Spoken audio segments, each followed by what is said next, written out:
பாலிவுட் நடிகை வித்யா பாலனின் பெயரில் போலி சோசியல் மீடியா கணக்குகளை தொடங்கி மர்ம கும்பல் பணம் பறிக்க முயன்றுள்ளது. சினிமாவில் வாய்ப்பு என கூறி நடிகையின் பெயரை சட்டவிரோதமாக பயன்படுத்திய ஆன்லைன் மோசடி கும்பலின் பின்னணி என்ன? பிரபல பாலிவுட் நடிகையான வித்யா பாலனின் பெயரில் போலி சோசியல் மீடியா கணக்குகளை உருவாக்கி பணம் பறிக்கும் முயற்சியில் மர்ம நபர்கள் சிலர் ஈடுபட்டுள்ளனர். விதவிதமான ஆன்லைன் மோசடிகளின் அப்கிரேட் வெர்ஷனாக சினிமா பிரபலங்களின் பெயரை கூறி கைவரிசை காட்டும் கும்பல் போலீசில் சிக்குமா?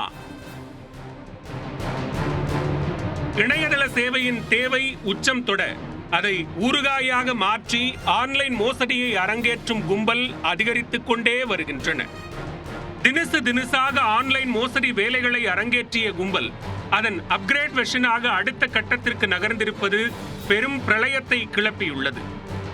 ஆணி அடித்தது போல சொல்ல வேண்டும் என்றால் சினிமா ஆக்ட்ரஸ் தான் டார்கெட்.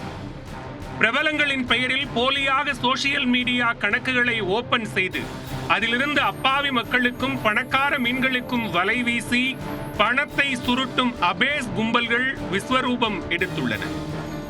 தற்போது அதே பாணியில்தான் பிரபல பாலிவுட் நடிகையான வித்யா பாலனின் நெருங்கிய வட்டாரங்கள் மோசடி சம்பவத்தை சந்தித்துள்ளனர். கேரள மாநிலம் பாலக்காட்டில் பிறந்த வித்யா பாலன் குரு, பா, தி டர்ட்டி பிக்சர் உள்ளிட்ட திரைப்படங்களில் நடித்து மிகவும் பிரபலமானவர்.